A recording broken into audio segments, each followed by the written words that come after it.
Pois é, pessoal, agora a professora Malu e eu vamos entrevistar o cientista político Paulo Fábio Dantas Neto. Paulo, boa tarde, tudo bem com você? Oi, Mário, boa tarde, tudo bem? Tudo bem, sim. Prazer estar aqui de volta. Isso, prazer nosso também. Paulo, eu queria que você ajudasse Ô, a gente Malu, aqui, ajudasse a gente a pensar um pouquinho sobre o cenário político brasileiro quando o Supremo decidiu e conseguiu, com isso, quer dizer, através da decisão Suprema, Lula voltou a ser um potencial candidato à presidência. Você acha que, hoje de manhã, eu entrevistei Roberto Requião, o governador, o prefeito, senador, ele é um bom pensador, ele tem umas ideias muito boas. Ele estava falando sobre a necessidade de um projeto nacional, alguém que incorporasse isso. A eleição é no próximo ano, Paulo. O que é que você pensa disso aí? Mário, eu me lembro que em dezembro desse ano, uma coluna de Eliane Cantanhede se referiu à possibilidade de uma decisão do STF. Ela chamava de uma granada que estaria para ser detonada, né? Seria Qual seria essa granada? O STF devolver a Lula, né, a possibilidade de disputar eleição. Ela levantou isso. E eu, na época, né, quando essa coisa surgiu, eu estava na minha cabeça com o seguinte, né, eu quero, para poder chegar a responder o que você está perguntando, Sim. a gente tem que pensar um pouco sobre esse negócio que a esquerda brasileira virou, né? Depois de toda a crise que nós estamos vivendo, estamos mergulhados há quase uma década, né, nessa crise. Na verdade, eu acho que já em 2013 ela estava se demonstrando, em 2014 aquela eleição já foi né, uma coisa assim muito representativa de uma política extremamente estéril, né, naquela discussão. E nós não conseguimos sair desse buraco até agora. Então, havia em dezembro, final do ano, início do ano, quase que um consenso, né, entre analistas e tal, de que havia dois movimentos ali dentro daquele campo de esquerda que tendiam a colocar Lula mais ou menos como uma página virada, ou pelo menos continuaria como uma personalidade importante, mas que Uhum. setores da esquerda se movimentavam em outro sentido. Primeiro, Ciro articulando o PSB, às vezes até o PCdoB, eleições municipais, tentando se entender com o centro, virando assim uma ideia de que esses partidos formariam alguma coisa independente do que é mais a tradição de articulação com o PT. E, de outro lado, o Boulos, né, com aquela campanha lá em São Paulo, aparecendo de uma maneira diferente da que ele tinha aparecido algum tempo antes, uma política extremamente, uma aparição extremamente fazia fricção, ele aparece com um figurino um pouco mais moderado e apontando quase para uma emulação da própria figura de Lula naquela campanha. Não sei se você concorda com isso, mas naquela campanha de Boulos ali eu assisti várias coisas. Ele conseguiu numa só campanha emular três Lulas diferentes. Em alguns momentos ele era o Lula pregador de sonhos, semeador de sonhos lá de 1989. Em alguns momentos É. ele era aquele implacável opositor do PSDB de 94, de 98. Em outros momentos ele chegou até a ensaiar aquela coisa do Lula 2002, né? Mais amplo, mais, né? É. Então ele fez tudo isso na campanha e ao mesmo tempo se mantendo assim mais ou menos distante daquele último Lula que a gente pensava que era o último e está vendo agora que é o penúltimo, né? Aquele Lula que estava, digamos assim, o ex-presidente que terminou sendo acusado de corrupção, porque o próprio Boulos botou esse negócio da corrupção também na sua campanha e tal, tentando se afastar daquilo. Então, se Lula pensava antes, no momento do impeachment, depois naquele momento da prisão dele, que ele andou elogiando Boulos, botando gás em Boulos, se ele imaginava fazer com Boulos aquilo que ele sempre fez com a outra esquerda do seu partido, que era alimentar em determinados momentos e depois tirar o tapete com alguma medida moderada, com Boulos deu uma volta ali naquela campanha. E parecia que era uma sinalização também. Mas, como a Cantanhede chamou a atenção em dezembro, essa decisão do STF recolocou as coisas em outros termos no campo da esquerda, né? Porque o impacto, a situação de Bolsonaro chegou a um ponto tal que a sociedade começa a se voltar para o que ela enxerga naquele momento como capaz de servir de roteiro para superar esse momento atual. E Lula volta de uma forma impactante, realmente impactante. Então, eu não digo que as questões que estavam em pé em dezembro e janeiro tenham saído da agenda. Elas vão ficar ali, anestesiadas, né? Mas, evidentemente, que o apelo imediato é esse. Hoje, como é que eu vejo essa coisa? Eu acho que são 3 coisas necessárias, a meu ver, para que uma alternativa de poder se estabeleça. Primeiro, é preciso uma disposição de unidade, né? E eu acho que essa disposição de unidade é um sonho imaginar que vai se juntar todo mundo lá da centro-direita até a centro-esquerda numa candidatura para enfrentar Bolsonaro. Isso é uma coisa delirante, a meu ver. Mas eu acho que é possível que em ambos os campos, chamados assim, oposição que se chama de centro, sei lá, essa coisa, haja algum movimento agregador em torno de uma candidatura ali, e lá na esquerda haja um movimento agregador também, que evidentemente parece ser em torno de Lula hoje, né? Então você pode ter, essa é uma primeira condição só. Você precisa ter outras 2. Você precisa ter o nome que encarne isso, e nesse caso a esquerda está na frente, porque tem um nome para encarnar isso, enquanto o chamado centro aí tem vários nomes e não tem nenhum, né, até o presente momento. E vai precisar ter uma terceira coisa que nenhum dos 2 campos tem, que é o quê? Ideias claras, não sobre um futuro, projetos do país do futuro, mas sobre o imediato amanhã. Quer dizer, o que vai acontecer no dia seguinte a Bolsonaro? Quer dizer, que tipo de aceno se pode fazer à sociedade, que é no plano da promessa mesmo, né? Porque a política sem promessa não existe. Né?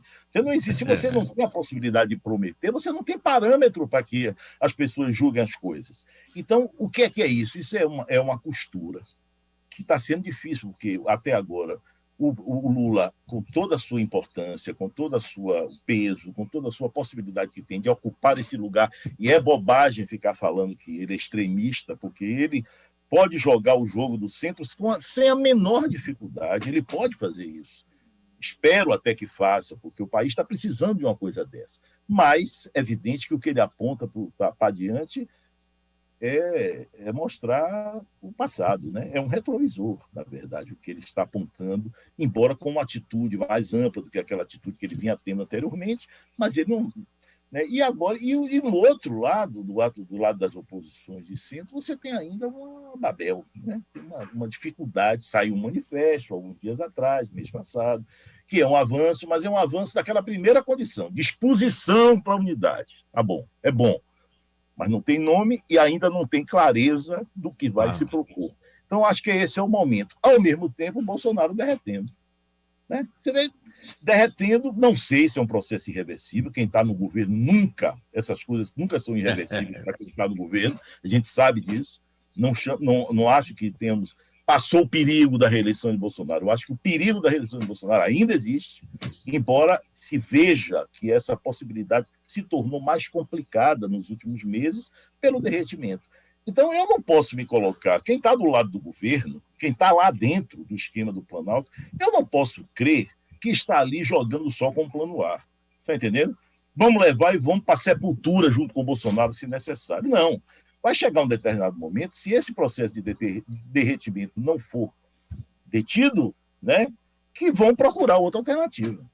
Que tipo de alternativa será? Não sei. Se é a via de tirá-lo antes e apostar numa transição aí com o general Mourão, ou se é deixá-lo ali e procurar uma solução política entre as candidaturas possíveis nessa área de centro-direita, eu não sei, mas alguma coisa tende a acontecer se Bolsonaro continuar derretendo como está. Além do mais, eu não posso pensar em Bolsonaro como um líder democrático que vai para o cadafalso quietinho, entendeu? Ele vai para lá, vou perder a eleição, mas tudo bem, é do jogo. Claro.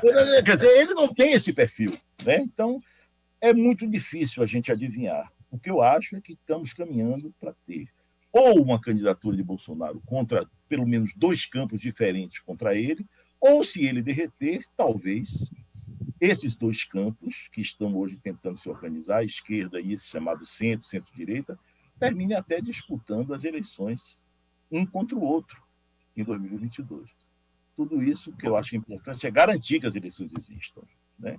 Paulo, em que maneira você vê que aquele sentimento anti-PT, que foi tão fundamental na eleição de Bolsonaro, seja votando nele, seja por uma quantidade enorme de pessoas que se absteve de votar? Eu conheço muita gente que diz assim: eu não gosto de Bolsonaro, mas eu não votaria jamais no PT. Né? Tem horror o PT, cara, o PT, cara.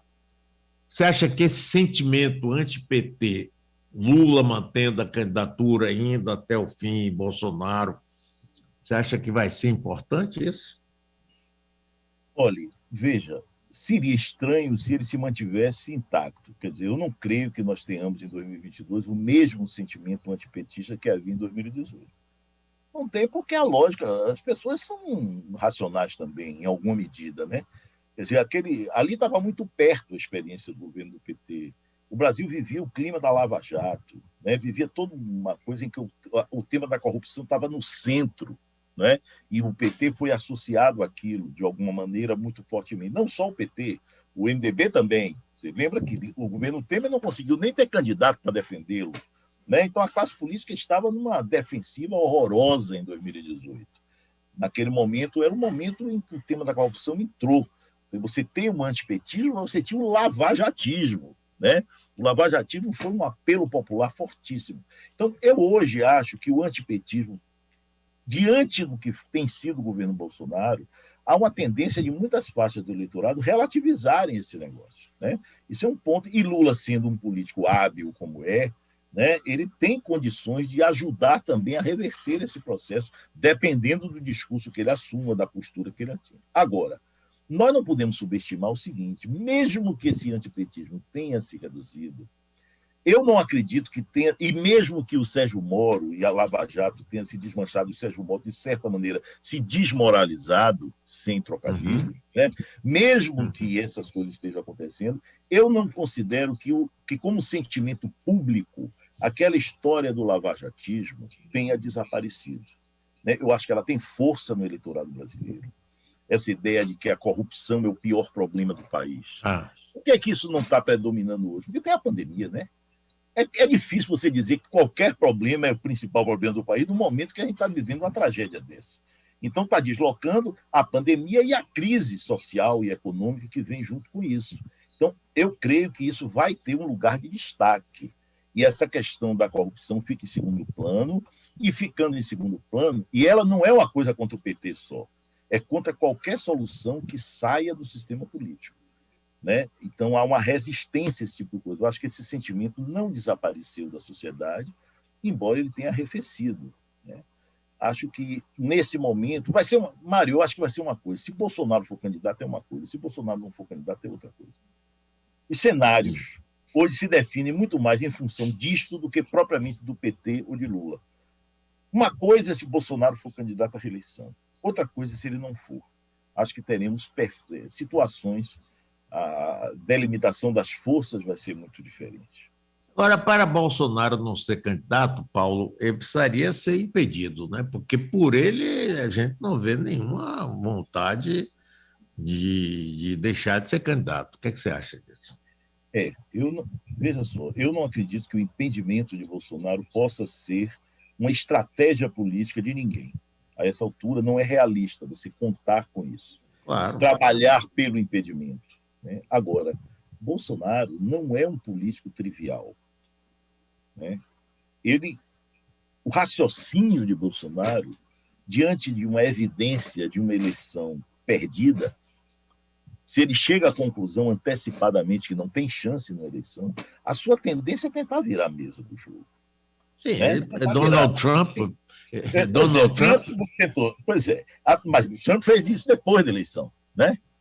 Depois. Mas eu quero dizer, o jogo de Bolsonaro é o risco de tentar fazer antes. As instituições precisam estar alertas contra isso. E acho que ele tem pouca chance de conseguir qualquer coisa. Mas aí acontece o quê?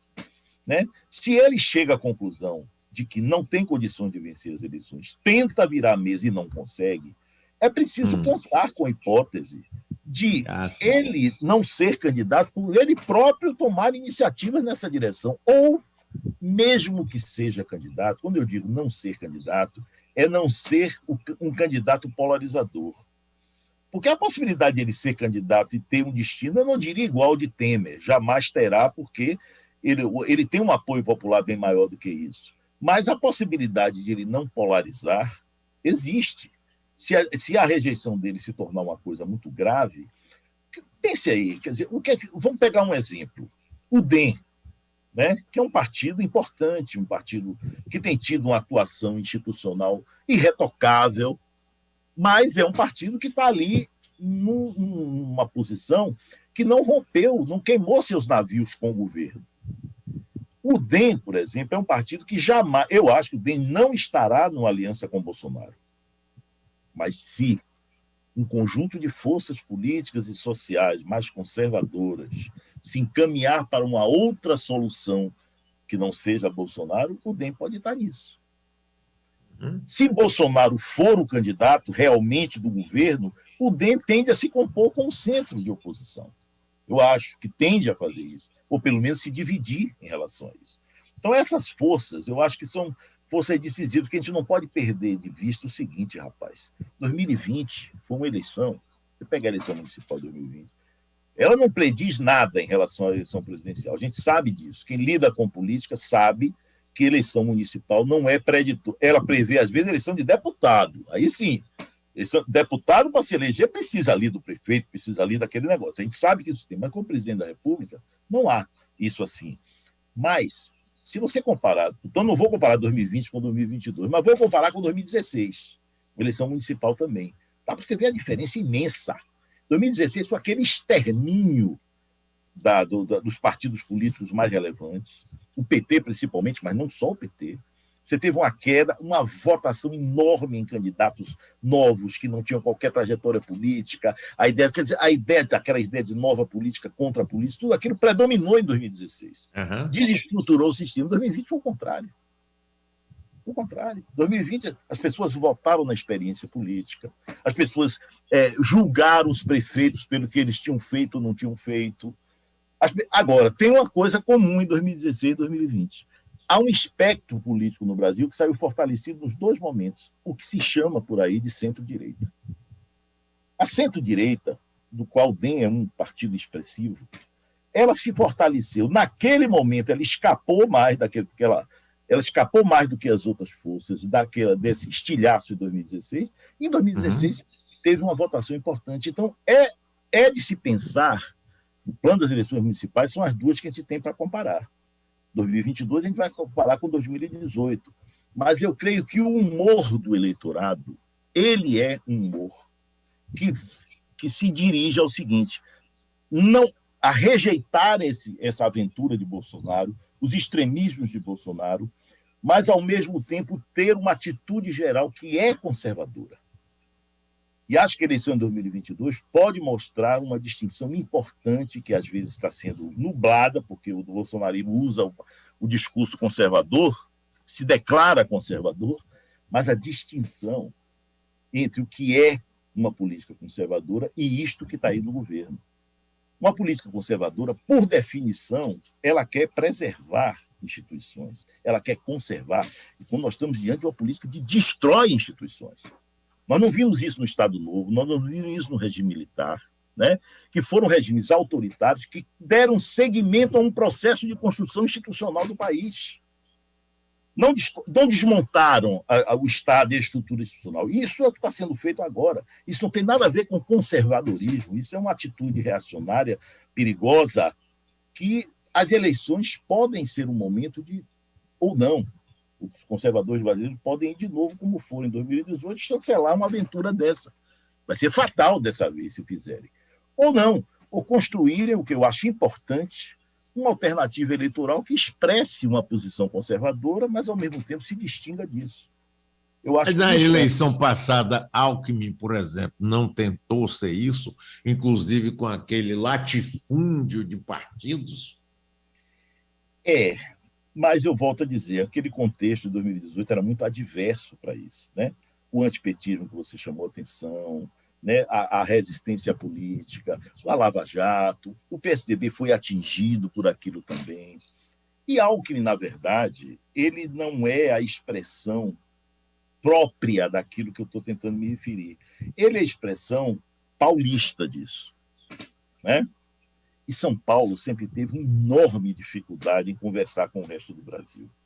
Isso é tradicional da nossa República, né? Uma dificuldade muito grande de conversar com o resto do Brasil. O PSDB e o PT apareceram na cena política brasileira nos anos 80, final dos 80, né, por 90, como uma promessa de ruptura disso, porque são dois partidos que radicados inicialmente muito fortemente em São Paulo e que começaram a ter discurso com o conjunto do país e passaram a governar o país, mas jamais governaram o país bem ou estavelmente quando tentaram se assentar na...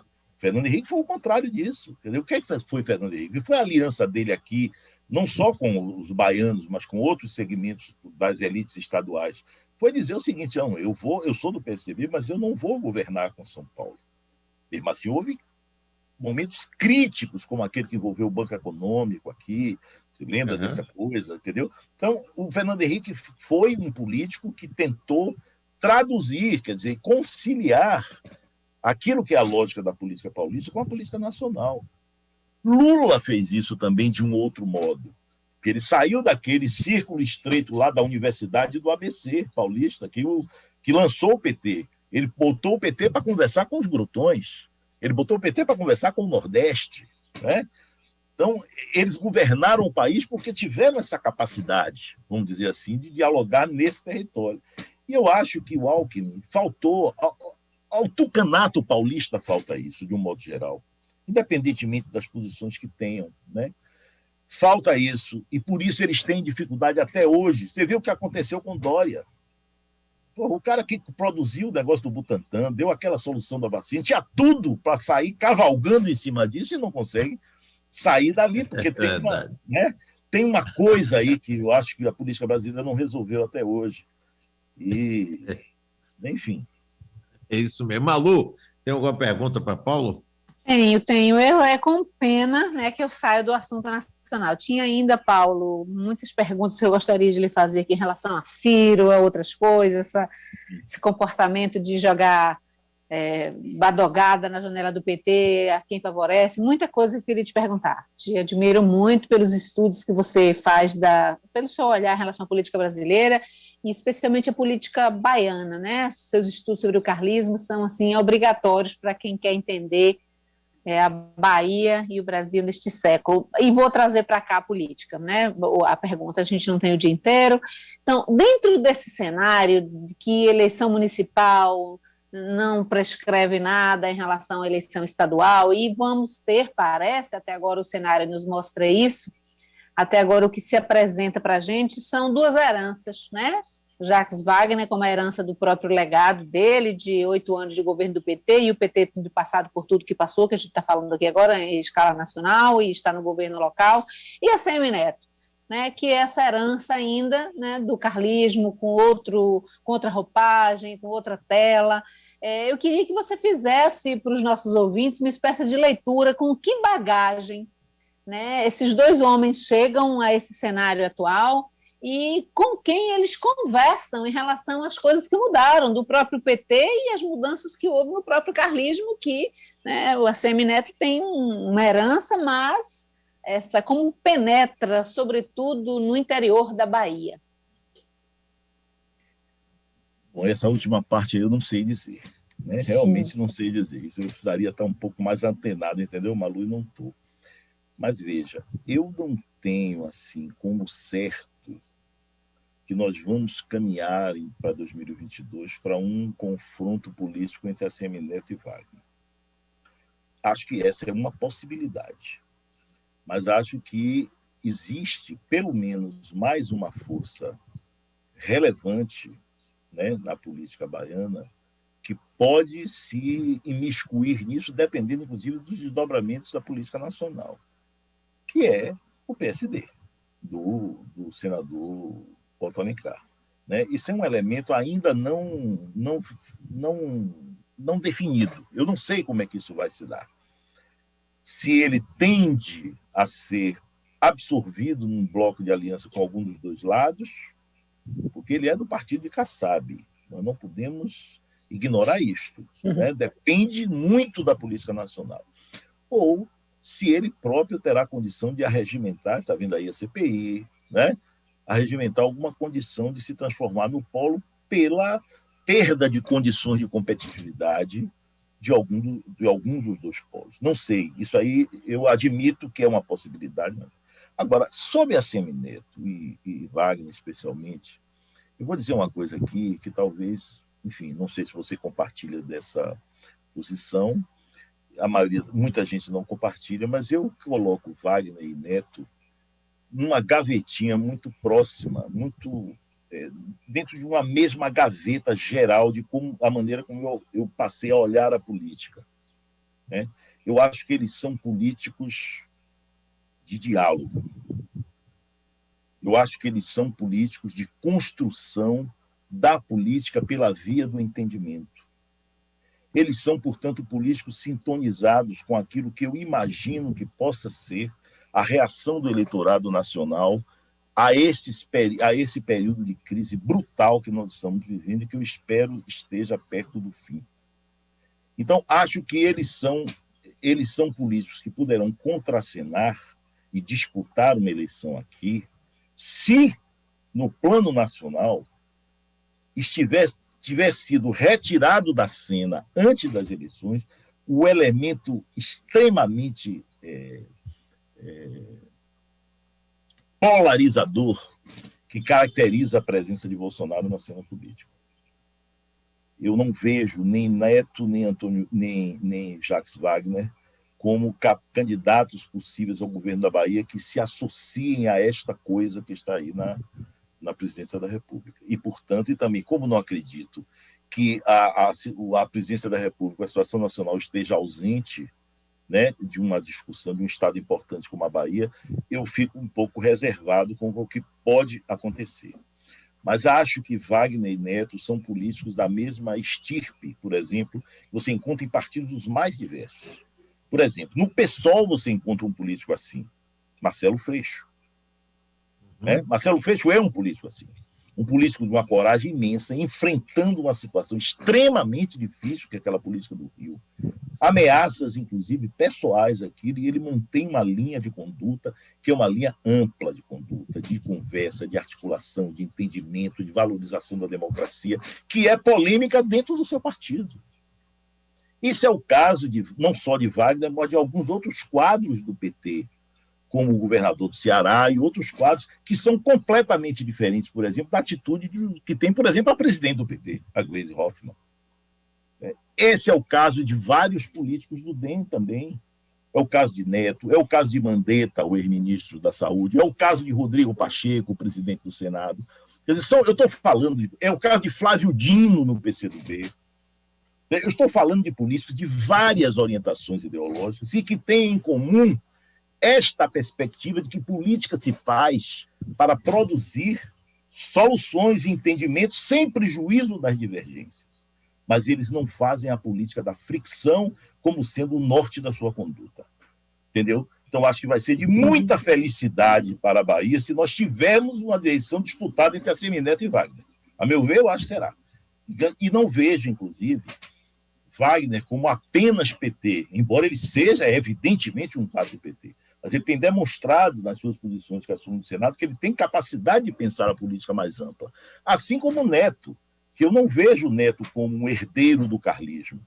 É claro que ele tem a ligação óbvia, né, da família, do sangue, etc. Mas se nós formos olhar o que era o carlismo, olha o que é que ele se transformou hoje. Ele tem muita gente do lado do governo do PT. Porque onde está César Borges? Não é do governo do PT, mas ele não está dentro do... Ele não está hoje no núcleo do... O próprio Otto Alencar, o carlismo que na época se chamava o mais ortodoxo, quem está com o Neto ali era aquele carlismo que tinha alguma diferenciação, era que Paulo Soto, era Aleluia, aqueles parâmetros anteriores da política de 15 anos atrás. Então, seria a gente considerar Neto uma figura muito incompetente se ele jogasse no lixo aquilo que ele abriu como perspectiva, caiu no colo dele todo o apoio de um eleitorado, inclusive de centro-esquerda, em parte, que passou a se decepcionar com o PT. Como não houve nenhuma outra força de esquerda na Bahia que se conseguisse criar espaço autônomo em relação ao PT, como, por exemplo, conseguiu o PSB em Pernambuco, como aqui na Bahia não houve isso, o que é que aconteceu? Neto herdou uma parte desse sentimento de eleitorado que sempre votou na esquerda, ou próximo da esquerda, passa a votar em Neto. Por que não? Porque por causa daquele contexto antipetista que aconteceu anteriormente. Por que ele jogaria tudo isso no lixo para fazer a política do carlismo? Né? Olhar para o retrovisor? Não, ele vai prestar as homenagens que devem ser prestadas, mas eu acho que ele é um político criado no contexto brasileiro posterior ao carlismo. Eu acho isso. Assim como o Wagner é um político que consegue, é um dos poucos políticos que conseguem efetivamente sair da disputa de 2018. A agenda de 2018 que permanece na cabeça de setores da direita brasileira e do PT. Né? Um terceiro turno, um acerto de contas com aquele negócio. Não consegue entender que virou a página. Bolsonaro virou essa página. É outra coisa agora. Entendeu? Então, eu acho isso. Mas não faço previsões de maneira nenhuma, porque eu não sei se a eleição da Bahia terminará ou não sendo disputada entre esses dois. Ô, Paulo, eu concordo inteiramente com essa análise sua sobre os dois. Inteiramente, é isso mesmo. Eu concordo inteiramente, acho que está perfeito. É pena que o tempo da gente esgotou, mas se você permitir, de vez em sempre eu vou lhe acionar aí, porque é muito, muito interessante e muito bom para a gente. Obrigado, viu, Paulo? Um abraço para você. Eu que agradeço, Mário. Eu vou tentar sempre treinar. Eu não consigo muito isso, não, entendeu? Falar menos, entendeu? Para permitir que a gente converse mais, mas um vício de professor. Eu não consegui ainda me libertar disso inteiramente, mas eu vou treinando. Se você me der chance, ficar me chamando mais, eu vou aos poucos. Hoje já foi melhor que a outra vez, eu acho. Né? Já permitiu. Valeu, Paulo. Eu vou proporcionar isso para você e para a gente. Vai ser bom. Tchau, Paulo. Um abraço. Fábio Dantas, cientista político. Bom mesmo, né?